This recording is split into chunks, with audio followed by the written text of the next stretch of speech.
Hello दोस्तों, कैसे हैं आप सब। उम्मीद है कि आप सब मस्त होंगे और आपकी तैयारी भी मस्त चल रही होगी। दोस्तों, सामान्य अध्ययन के प्रैक्टिस सेट के क्रम में आज का क्रम है 25। तो चलिए देर न करते हुए हम आज के पहले प्रश्न पे चलते हैं। और दोस्तों, आपका उत्तर प्रदेश पुलिस का एग्जाम सिटी आ गया है, तो आप लोग जरूर देख लीजिएगा कि किसका सेंटर किस डिस्ट्रिक्ट में है और आने जाने की जो भी सुविधाएं होंगी उनका व्यवस्था अच्छे से कर लीजिए। आपके एग्जाम से 3 दिन पहले आपका एडमिट कार्ड जारी होगा, ये भी बात आप ध्यान में रखेंगे। तो चलिए पहले प्रश्न की ओर चलते हैं। प्रश्न कह रहा है कि विदुषी शरण रानी किस वाद्य यंत्र की वादक हैं। तो जो आपका विदुषी शरण रानी है वो आपका सरोद की वादक हैं। ऑप्शन नंबर ए आपका सही उत्तर हो जाएगा। तो इन्हीं सरोद वादक हैं और इन्हीं वादक के लिए इन्हें सन 2000 में पद्म विभूषण से सम्मानित किया गया था, ये भी बात याद रखेंगे। अगला प्रश्न कराए कि निम्न में से कौन सा एक क्षार धातु नहीं है और आवर्त सारणी के प्रथम वर्ग के अंतर्गत नहीं आता है। क्षार नहीं है यानी कि क्या होगा, अम्ल होगा। क्षार नहीं है अर्थात क्या होगा, अम्ल होगा। प्रथम वर्ग में सभी धातु होते हैं, लेकिन देखिए कैल्शियम क्या है, एक अधातु है, यह पहले में नहीं आएगा।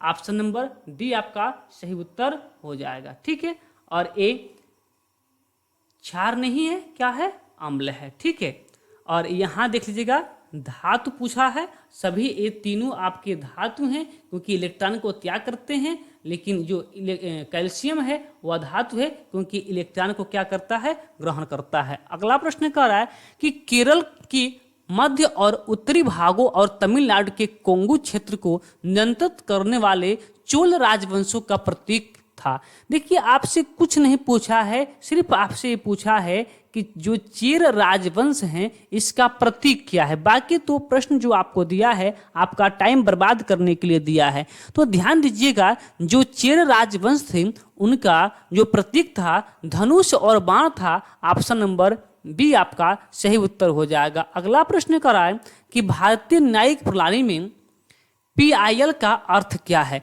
यानी कि हमसे पूछा है कि PIL का पूरा नाम क्या है। तो PIL का पूरा नाम होता है public interest litigation.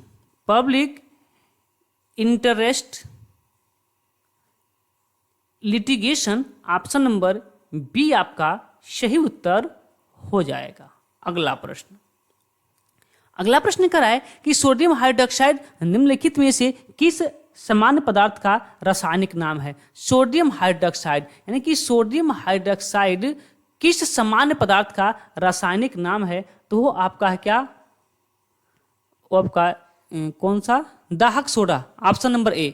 Option number A आपका सही उत्तर हो जाएगा। इसका सूत्र क्या होता है, तो आपका सूत्र, इसका सूत्र होता है NaOH। ठीक है, अगला प्रश्न कर रहा है कि आयनिक यौगिक MgCl का रासायनिक नाम क्या है। MgCl का रासायनिक नाम क्या है। देखिए यहाँ पे MgCl का जो रासायनिक सूत्र है वो गलत हो गया। ठीक है, उसका होता है कि MgCl2।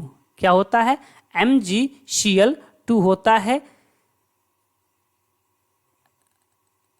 MgCl नहीं होता है, MgCl2 होता है। एक किसका नाम होता है, तो नाम होता है मैग्नीशियम क्लोराइड का। ऑप्शन नंबर डी आपका सही उत्तर हो जाएगा। ठीक है, अगला प्रश्न नंबर 7 कह रहा है आपसे कि भारत की कौन सी नदी बंगाल की खाड़ी में गिरती है। तो कौन सी नदी है जो बंगाल की खाड़ी में गिरती है, वह आपका है कौन सा, गोदावरी। ऑप्शन नंबर बी आपका सही उत्तर हो जाएगा। Option number B. ठीक है, चलिए और एक बात मुझे बताइएगा कि नर्मदा, तापी और माही 3 नदी पूछा और ना, नर्मदा, माही और तापी, ये अपना मुहाना कहाँ पे बनाते हैं अर्थात कहाँ पे गिरते हैं। तो इनसे भी आप याद रखेंगे कि ये तीनों नदियाँ खंभात की खाड़ी में गिरते हैं। कहाँ पे, खंभात की खाड़ी में। ठीक है, खंभात की खाड़ी में गिरते हैं। ठीक है ना, चलिए अगले प्रश्न की ओर चलते हैं। अगला प्रश्न करा है कि लाला लाजपत राय किस संगठन के एक सक्रिय सदस्य थे। तो जो लाला लाजपत राय थे वो आर्य समाज के एक सदस्य थे। ऑप्शन नंबर सी आपका क्या हो जाएगा, सही उत्तर हो जाएगा। अगला प्रश्न देखिएगा, एक बात और, लाला लाजपत राय से मुझे एक प्रश्न याद आ रहा है, एक नहीं दो प्रश्न मुझे याद आ रहे हैं। तो ध्यान देंगे कि इन्हें पंजाब केसरी के नाम से भी जाना जाता है। मोस्ट इंपॉर्टेंट, किस नाम से जाना जाता है इन्हें? इन्हें पंजाब केसरी के नाम से जाना जाता है, पंजाब केसरी। और किस नाम से जाना जाता है? तो इनका एक और नाम है पंजाब का शेर, पंजाब का शेर, ठीक है, पंजाब का शेर, ठीक है। ये दो नाम इंपॉर्टेंट है, याद रखिएगा। अगला प्रश्न कर रहा है कि निम्न में से कौन सा नृत्य भारत के जम्मू और कश्मीर का एक लोक नृत्य है? ये तो प्रश्न आसान है, इसमें कोई समस्या नहीं होगा आप लोगों का। तो जो आपका रऊफ है वो कहाँ का है? तो रऊफ आपका जम्मू कश्मीर का है, ठीक है, जम्मू कश्मीर का। ये बिह नहीं है, ये बिहू है। तो आपको पता है कि बिहू कहाँ का है? तो बिहू आपका कहाँ का है? असम का है। भांगड़ा कहाँ का है? तो भांगड़ा सबको पता है कि ये पंजाब का है। कथक कहाँ का है? तो कथक कहाँ का है? उत्तर प्रदेश का है, ठीक है। तो ऑप्शन कौन सही है? ऑप्शन नंबर ए आपका सही उत्तर हो जाएगा। अगला प्रश्न कर रहा है कि प्रश्न नंबर 10 कह कि प्रत्येक टीम में 11 खिलाड़ियों वाली 2 टीमों के बीच निम्न में से कौन सा खेल खेला जाता है? तो कह रहा कि ऐसा कौन सा खेल है कि जिसमें 11 खिलाड़ी होते हैं दिए गए ऑप्शन में से? तो कौन सा है? क्रिकेट, क्रिकेट में तो 11 होते हैं, क्रिकेट। ऑप्शन नंबर डी आपका सही उत्तर हो जाएगा, ठीक है। अगले प्रश्न की ओर चलते हैं। प्रश्न कह रहा है 11 कि 8वीं शताब्दी के मध्य में एक राष्ट्रकूट प्रमुख दंती दुर्ग ने अपना चालुक्य आधिपत्य का तख्ता पलट करके एक अनुष्ठान करवाया जिसे शाब्दिक रूप से कहा जाता है। तो क्या कहा जाता है? मैं एक बार प्रश्न को पुनः पढ़ता हूं। कह रहा है कि 8वीं शताब्दी के मध्य में एक राष्ट्रकूट प्रमुख दंती दुर्ग ने अपने चालुक्य आधिपत्य का तख्ता पलट करके एक अनुष्ठान कराया जिसे शाब्दिक रूप में क्या कहा जाता है? दंती दुर्ग ने अपने चालुक्य आधिपत्य का तख्ता पलट करके एक अनुष्ठान करवाया जिसे शाब्दिक रूप से हिरण्यगर्भ कहा जाता है। Option number D. क्या कहा जाता है? हिरण्यगर्भ कहा जाता है। ऑप्शन नंबर डी आपका क्या हो जाएगा? सही उत्तर हो जाएगा, ठीक है। चलिए अगले प्रश्न की ओर चलते हैं। प्रश्न नंबर 12 का है कि 4 दिवसीय फसल कटाई उत्सव पोंगल आमतौर पर मनाया जाता है, यानी कि फसल कटाई के समय किया जाने वाला नृत्य कौन सा है? पोंगल। कितने दिन के लिए होता है? 4 दिन के लिए होता है। इतना तो बात कंप्लीट हुआ, ठीक है। कब होता है? तो मकर संक्रांति के, जो मकर संक्रांति का त्यौहार होता है उसी के आसपास मनाया जाता है। कहाँ पर मनाया जाता है? तो दक्षिण भारत में मनाया जाता है। खासकर पूछ ले जाए कि अगर खासकर नाम दे दी जाए कि किस राज्य में मनाया जाता है तो तमिलनाडु। तमिलनाडु आप याद रखेंगे कि तमिलनाडु में खासकर मनाया जाता है। अगला प्रश्न देखिएगा, प्रश्न नंबर 13 कह कि भारतीय शास्त्रीय नृत्यांगना सोनल सिंह को निम्नलिखित में से किस पुरस्कार से सम्मानित किया गया है? ठीक है, देखिए नाम तो बहुत इंपॉर्टेंट है, सोनल मानसिंह। सोनल मानसिंह, पहले ये बताइए कि सोनल मानसिंह एक नृत्यांगना है, ठीक है। कौन से नृत्य करते हैं? तो यह 2 नृत्य करती हैं। एक नाम आपका है, इंपॉर्टेंट है इसलिए मैं नोट करवा देता हूं। एक करती हैं कौन सा? भरतनाट्यम, ठीक है। भरतनाट्यम के साथ साथ एक और शास्त्रीय नृत्य के नृत्यांगना है, वह है आपका ओडिसी, ठीक है, ओडिसी। तो सोनल मानसिंह ये दो नृत्य शास्त्रीय नृत्यों से संबंध रखने वाली है। क्या पूछा है कि किन पुरस्कारों से सम्मानित किया गया है। तो नोट कीजिएगा कि सोनल मान सिंह को 1992 में पद्म भूषण दिया गया था। 1992 में क्या दिया गया था? पद्म भूषण, पद्म भूषण, ठीक है। और इन्हें 2003 में क्या दिया गया था? पद्म विभूषण, पद्म विभूषण, ठीक है, पद्म विभूषण। तो कौन सा सही आपका है? पद्म भूषण और पद्म विभूषण कहां पे लिखा है? Padma Bhushan, Padma Vibhushan option number A पे लिखा है। ऑप्शन नंबर ए यही आपका सही उत्तर हो जाएगा। अगला प्रश्न करा है कि दंत कथाओं के संग्रह पंचतंत्र की रचना किसने की थी। तो ये बात तो सबको पता है कि जो पंचतंत्र है इसके लेखक कौन है? विष्णु शर्मा है, सबको पता है, ठीक है। चलिए अगले प्रश्न की ओर चलते हैं।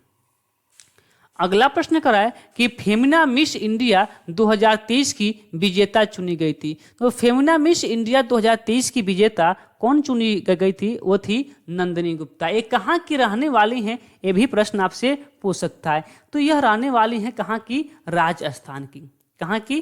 राजस्थान की, ठीक है, राजस्थान की। ये भी पूछ सकता है कि जो फेमिना मिस इंडिया है 21 क्रम का है 2023 वाला। तो ये शायद आपका था 59वां नंबर का शायद था, ठीक है, 59वां नंबर का था, ठीक है। अगला प्रश्न, अगले प्रश्न की ओर चलते हैं। अगला प्रश्न कह रहा है कि सन 1192 ईस्वी में तराइन के द्वितीय युद्ध में पृथ्वीराज चौहान को किसने पराजित किया था? तो सबको पता है कि प्रथम युद्ध हुआ था 1191 में, जिसमें पृथ्वीराज चौहान ने मोहम्मद गौरी को पराजित किया था। लेकिन जब दूसरी बार हुआ था 1192 में, तो जयचंद क्या किया था? मोहम्मद गौरी का साथ दिया था और पृथ्वीराज चौहान क्या हो गए थे? पराजित हो गए थे। तो पृथ्वीराज चौहान को किसने पराजित किया था? Mohammad Ghori. Option number D आपका सही उत्तर हो जाएगा। अगला प्रश्न कर रहा है कि किसी चुनाव में मतदान करने वाले पात्र मतदाताओं के प्रतिशत को कहा जाता है। तो कि किसी चुनाव में मतदान करने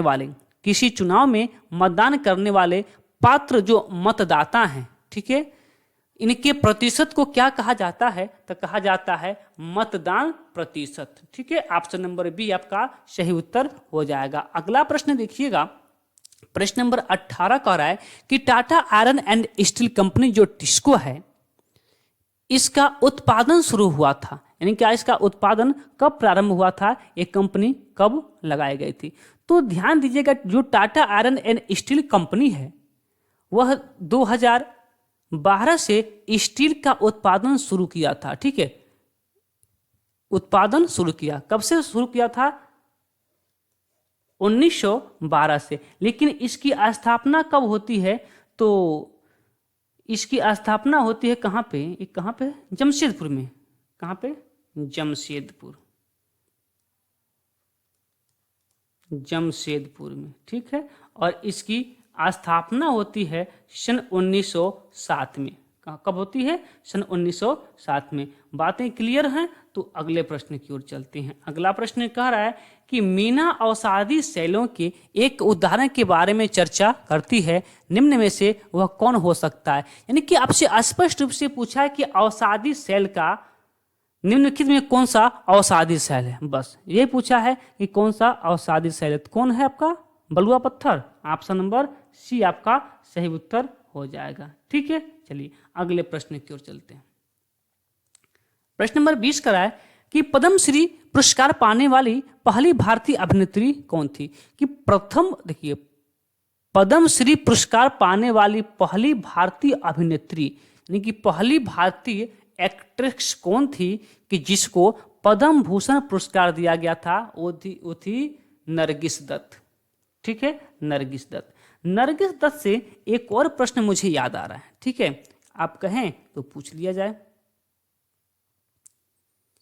नरगिस दत्त से मुझे एक और प्रश्न याद आ रहा है, कौन सा प्रश्न मैं पूछ लूं?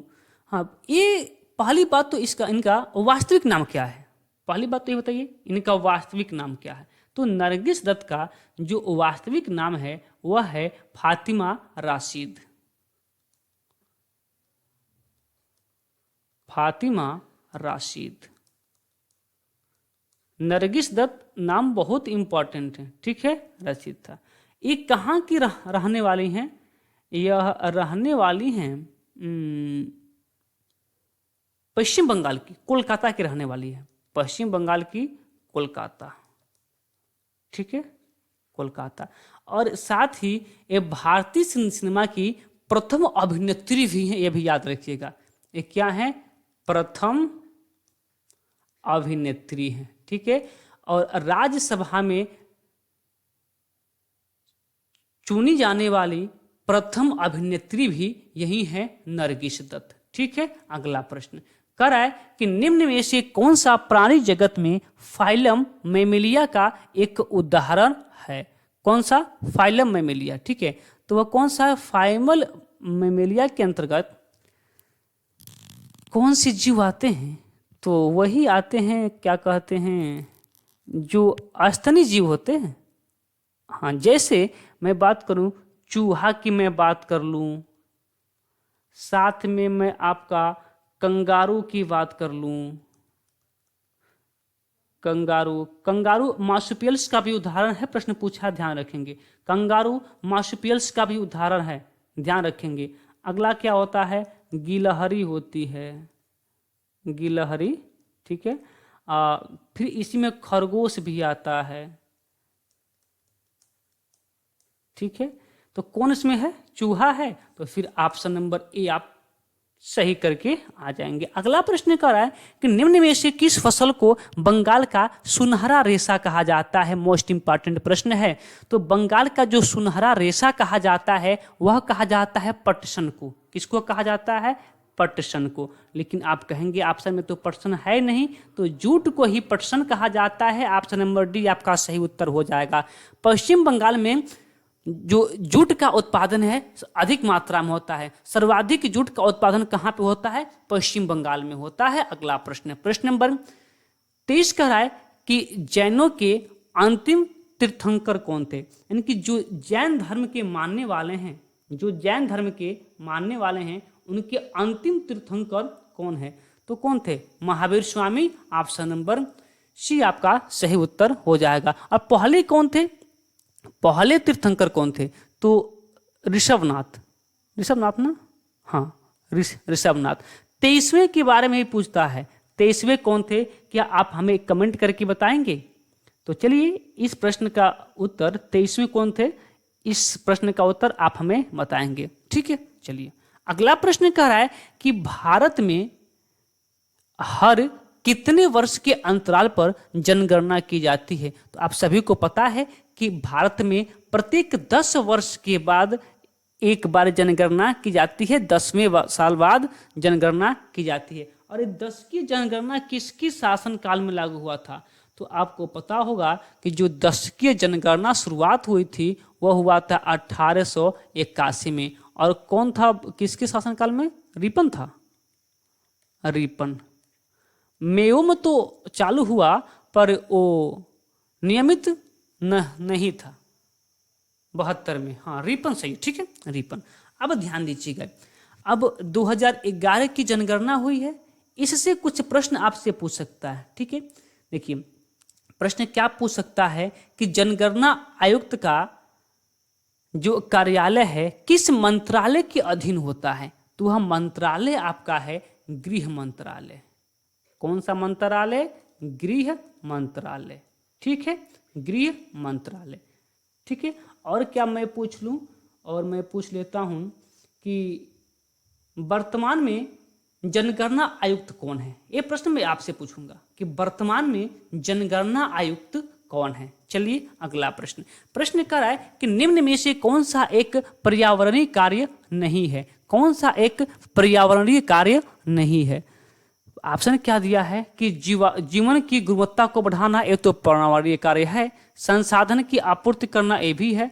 अवशिष्ट का संचय करना, ये नहीं है, ठीक है। जीवन निर्वाह करना है तो कौन नहीं है? ऑप्शन नंबर सी नहीं है। ऑप्शन नंबर सी आपका सही उत्तर हो जाएगा। अगला प्रश्न कर रहा है कि जीडीपी देश की अर्थव्यवस्था का सूचक है।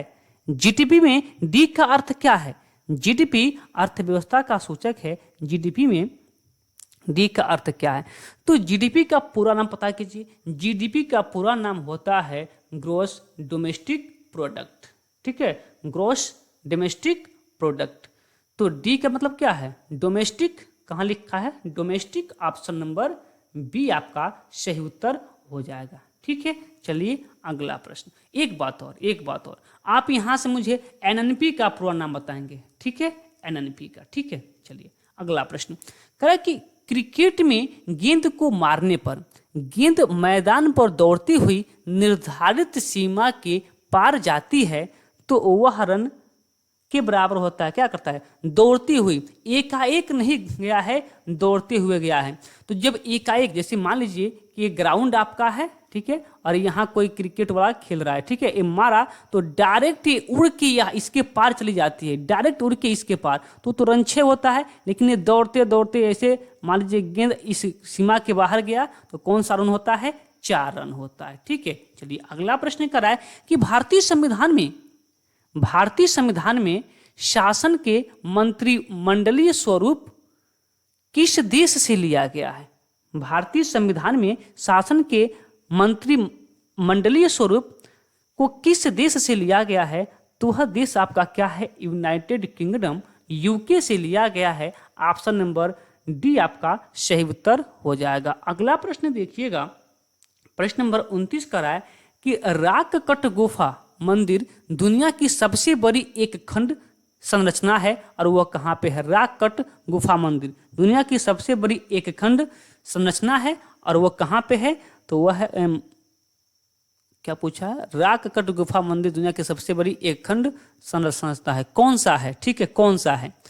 तो वह है महाराष्ट्र के औरंगाबाद में। कौन सा है? एलोरा की गुफा। Option number C. कहाँ पे है? महाराष्ट्र के औरंगाबाद में। अगला प्रश्न करा है कि सितंबर 2023 तक भारत में कितने विश्व धरोहर स्थल हैं? तो सितंबर 2023 तक भारत में कुल मिला के 42 विश्व धरोहर थे, जिसमें से आप देखिएगा विश्व धरोहर के बारे में कैसे कैसे प्रश्न पूछता है, जिसमें से 34 क्या हैं? आपके सांस्कृतिक हैं। 34 क्या हैं? सांस्कृतिक हैं। ठीक है, 34 सांस्कृतिक हैं और 7 आपके प्राकृतिक हैं और मात्र एक आपका क्या है? मिश्रित है। और मिश्रित वाला आपसे प्रश्न पूछता है, कौन सा है जो मिश्रित है? वह आपका है कंचनजंगा। ठीक है, कंचनजंगा यही एकमात्र मिश्रित विश्व धरोहर स्थल है। चलिए अगले प्रश्न भी कह रहा है कि उत्तर प्रदेश का सबसे पुराना विश्वविद्यालय कौन सा है? तो ये तो यूपी जीके का प्रश्न है, हमने आपको बहुत अच्छे से पढ़ा दिया है। तो जो आपका सबसे पुराना विश्वविद्यालय है वह है इलाहाबाद विश्वविद्यालय। ऑप्शन नंबर बी आपका सही हो जाएगा। तो आप ये भी तो पता कर सकते हैं कि इलाहाबाद विश्वविद्यालय की स्थापना कब हुई थी? तो ध्यान दीजिएगा, इलाहाबाद विश्वविद्यालय की स्थापना होती है कितना में? 1887 में। 1887 में इसकी स्थापना होती है। बीएचयू का कब होता है? 1916 में।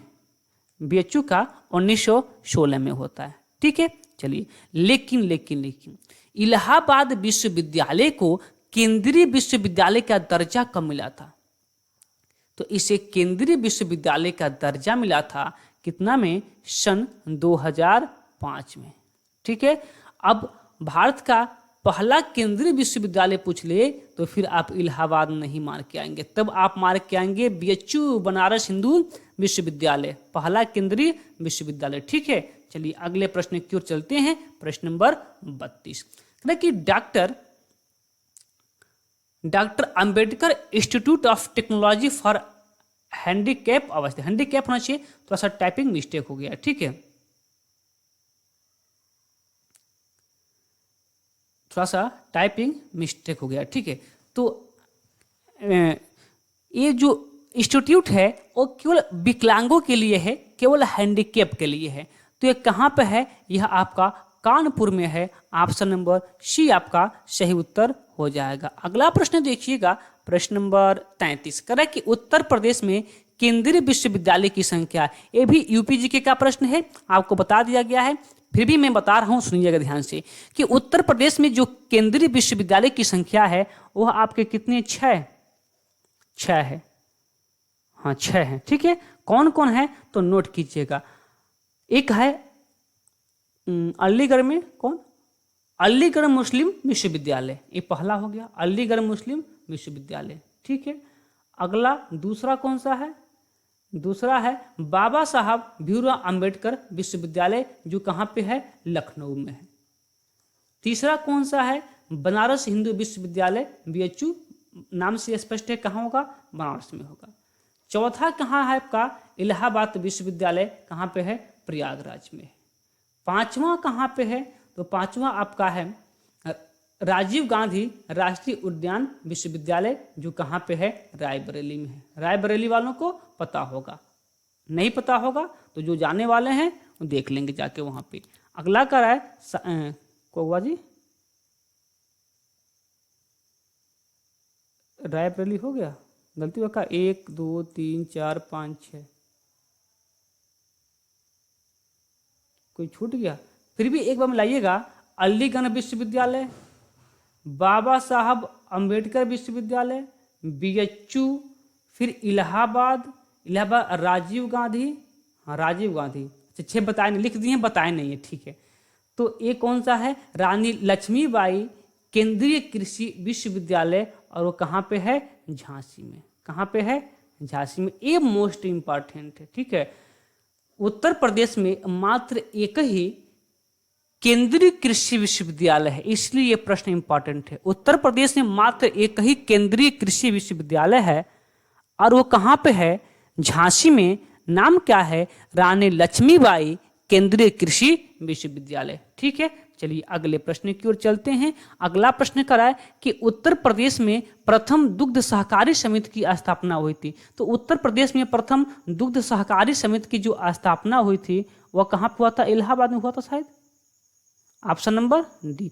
कब हुआ था, डेट बताइए कब हुआ था, तो 1917 में हुआ था, ठीक है, 1917 में हुआ था। चलिए अगले प्रश्न की ओर। 17 में हुआ था, 17 में शायद हुआ था, ठीक है। चलिए अगला प्रश्न कर रहा है कि निम्नलिखित में से कौन उत्तर प्रदेश के मुख्यमंत्री नहीं रहे।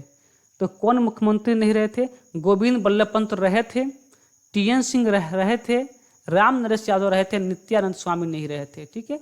ऑप्शन नंबर सी आपका सही उत्तर हो जाएगा। अगला प्रश्न कर रहा है, प्रश्न नंबर 36 कि विश्व बैंक ने किस भारतीय को अपना मुख्य अर्थशास्त्री और विकासात्मक अर्थशास्त्र का वरिष्ठ उपाध्यक्ष नियुक्त किया है। विश्व बैंक ने किस भारतीय को अपना मुख्य अर्थशास्त्री और विकासात्मक अर्थशास्त्र का वरिष्ठ उपाध्यक्ष नियुक्त किया है, मोस्ट इंपॉर्टेंट प्रश्न है। वह कौन है, Indermit Gill, option number C, Indermit Gill, option number C आपका क्या हो जाएगा, सही उत्तर हो जाएगा, ठीक है। चलिए अगले प्रश्न की ओर चलते हैं। अगला प्रश्न करा है कि भारतीय नौसेना ने हाल ही में आईएनएस सिंधु ध्वज पनडुब्बी सबमरीन को सेवा मुक्त कर दिया, इसका निर्माण किस देश ने किया था। तो जो इसका निर्माण था किस देश ने किया था, वह क्या था, रूस ने, ठीक है। यह 35 साल तक अपनी सेवा दी थी, कौन, आईएनएस सिंधु ध्वज पनडुब्बी। 35 साल सेवा देने के बाद से इसको क्या कर दिया गया है, अब सेवा मुक्त कर दिया गया, ठीक है। अगला प्रश्न कह रहा है कि संघाई सहयोग संगठन एससीओ ने निम्नलिखित में से किस शहर को पहली सांस्कृतिक एवं पर्यटक राजधानी घोषित किया है, मोस्ट इंपॉर्टेंट प्रश्न है। कौन सा, एससीओ ने निम्नलिखित में से किस शहर को पहली सांस्कृतिक एवं पर्यटन राजधानी घोषित किया है, वह घोषित किया है वाराणसी को, ठीक है। ऑप्शन नंबर डी आपका सही उत्तर हो जाएगा, ठीक है। तो चलिए आज के टोटल 38 प्रश्नों को हमने देख लिया। अब प्रश्न तो काफ़ी इंपॉर्टेंट थे। आप लोगों को यह सलाह दी जाती है तो आप इस सभी प्रश्न को एग्जाम से पहले जरूर देखेंगे, जरूर याद करके जाएंगे। प्रश्न सीधा सीधा छपते हुए आपको मिलेंगे। तो चलिए फिर आज की क्लास को यहीं पे रोक देते हैं, फिर मिलते हैं अगले क्लास में। तब तक के लिए धन्यवाद।